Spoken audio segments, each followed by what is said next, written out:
So, did y'all see Brandy and Monica versus? Man, when I tell you it was historic, it was amazing. I did a live stream. Everybody that's on YouTube or even on Spotify, whatever, I actually have a full broadcast of me watching it live and giving my full detailed opinion on it. But I actually just want to talk about the numbers that it did. And basically, they broke a record. Like, Brandy actually went on social media and unveiled all of the numbers that they presented.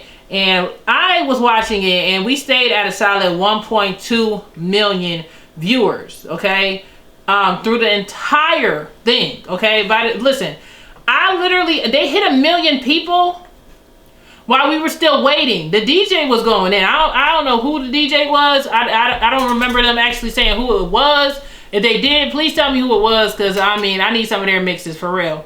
From DJ to DJ, like, amazing playlist. You guys are out there playing all of the ATL hits and all the other stuff. But yeah, it was like the first 5 minutes it was at 500,000. By 15 minutes we was at basically 1 million people waiting for Monica and Brandy to come onto the stage. Then they just went blow for blow, hit after hit. And it was a fantastic show. It was actually, and everybody would say, oh, this is the best versus yet. Every time they have an artist on, oh, it's the best one. No, this was the best versus yet. And I'm not talking about, oh, because the music catalog and this, and this, trying to compare. I'm talking about production-wise, the music, the audio quality, the production, the team. It was like literally a whole TV show live on Instagram. It was the clearest video quality that I've seen thus far. It was the clearest audio quality that I've seen thus far. You know what I'm saying? Everybody looked it good, you know. There was no technical difficulties, you know, because I got nervous. I'm not going to lie to you. At first, I was unsure whether I wanted to do live streaming off my computer or my phone or whatever, because last time when I tried to do Teddy Riley and Babyface, when they did their remix, your girl kept getting kicked out because the servers was crashing and everything else. And I had a little bit of technical difficulties with other ones that I watched, but Teddy Riley and Babyface kind of like pissed me off because we had technical difficulties the first time. Then the second time, all of a sudden my phone went to act up because I got kicked out of the dang club because they ain't have enough space on the server for all these mother lovers to watch. But this time, Instagram, y'all was on y'all stuff. I don't know who the producers and stuff like that was. You know, I know that Timbaland and Switch Beats own it, but they actually sold it to Apple Music. I don't know if that's going to be a good thing or a bad thing in the long run, but hey, that's neither here nor there. Clearly, Apple has helped to upgrade the brand, and it actually worked because according to the numbers, the cumulative amount of people that tuned in was 1.2 million watchers, okay?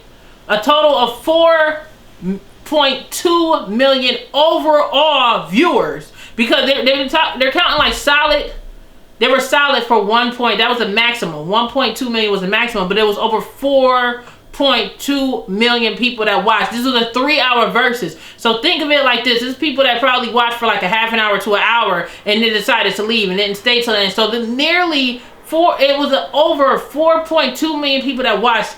It literally had 100 million likes, okay? And then not only did they also, this is the Instagram numbers, okay? On the Instagram numbers. When it comes to Apple Music side, 1.8 million people tuned in.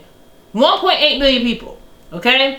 They also said that they also did some fundraising as well, and they actually collected $250,000, okay?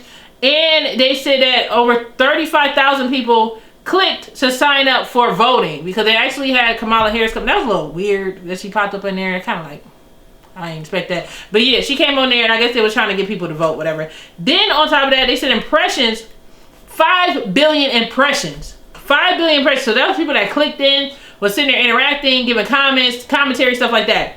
Then it was also the #1 trending topic with various 2 to 3 trending highest tweeted on versus battles ever, okay? With over 1 million tweets, surpassing the VMAs. Because the VMAs actually was this weekend, and literally, I think everybody paid them dust. Now, I remember when BET did their virtual VMAs, and everybody was just all social media was trending and stuff like that. But the VMAs didn't get that much. I don't know what happened. I didn't even see it. I didn't care to see it. I don't know why I didn't see it. But I ain't watching, baby. But all I know is Brandy and Monica was trending all weekend. Okay, and when we seen it, we was here for it. The memes was hilarious. You know, Brandy came out there. She brought out a little bit of Moesha. She had her own journal, just dear journal. I was waiting for them to play the music at the end of the show when she started talking in her diary and stuff, because she was going down the list, and she was trying to keep her ass from getting sued because they were saying that she can't sing the Moesha's go. They played a little bit of it because I think she was doing, I forgot what song it was. I think it was like Best Friend, and then they threw in Mo to the E to the, I was like, oh, but then they had to cut it because I guess she said that they could possibly get sued for singing. That is so messed up because, but I guess she didn't own the show. You know, she was just a hired actress, so I guess that's the reason why she couldn't sing the song, and it was like legalities or whatever with that. But besides that, they said that also they had 1.9 million tweets globally about the event. So I mean, this is just amazing. And also, if you guys didn't know, they literally, Brandy and Monica took up 30 of the 40 spot charts on iTunes yesterday.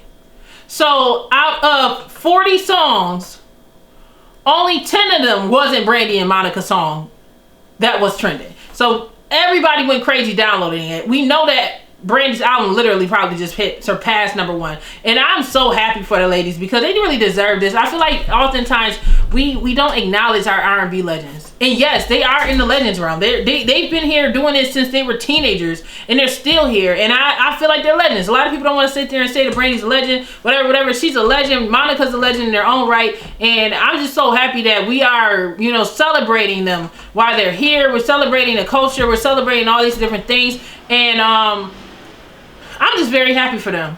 You know, tell me who y'all, because people saying, overall they said Brandy won, you know, because she had more hits or whatever. But I didn't see that. I think Billboard wrote it up and said who they thought won, but we never actually picked a winner because both of these women are winning, period. And honestly, this is just an honor for us to be able to just sit there and enjoy their music for free. We didn't have to pay a dime, you know what I'm saying? Because how I was enjoying it, I felt like I was supposed to pay for it or something. But no, I don't want to get y'all no ideas, okay? We still in quarantine and people still poor. And ain't got the money to be paying for stuff right now, okay? Versus, so don't start getting all hungry with us and all of a sudden, oh, now it's a fee and this and this.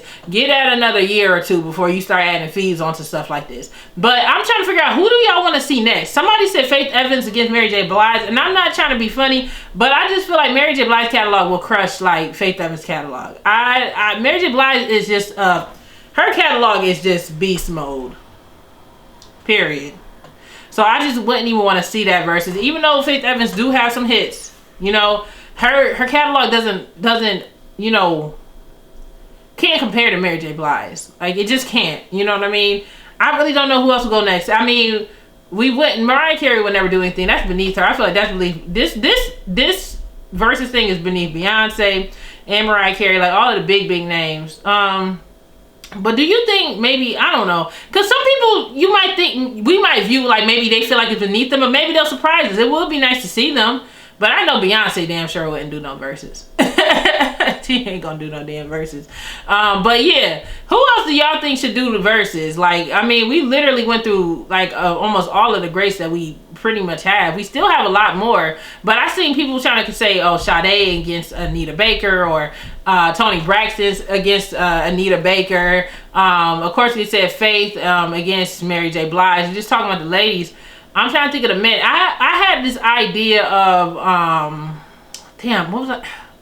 Brian McKnight against Keith Sweat. I had this idea about them. Like, would they be good? Because I was gonna just think about who we could pair people up with, you know what I mean? And I feel like Brian McKnight and Keith Sweat was around the same era, you know what I mean? That 90s, you know, hitman, R&B hitman back then, you know what I'm saying? Late 80s and stuff like that. So I was just sitting there just thinking about that. Like, what if they did that? Because they had a few hits, but you know, how many, you know, Brian McKnight had a lot of hits, but I don't know. I don't know how their catalogs lined up. I know Keith Sweat got mad hits. So I think they would do pretty good.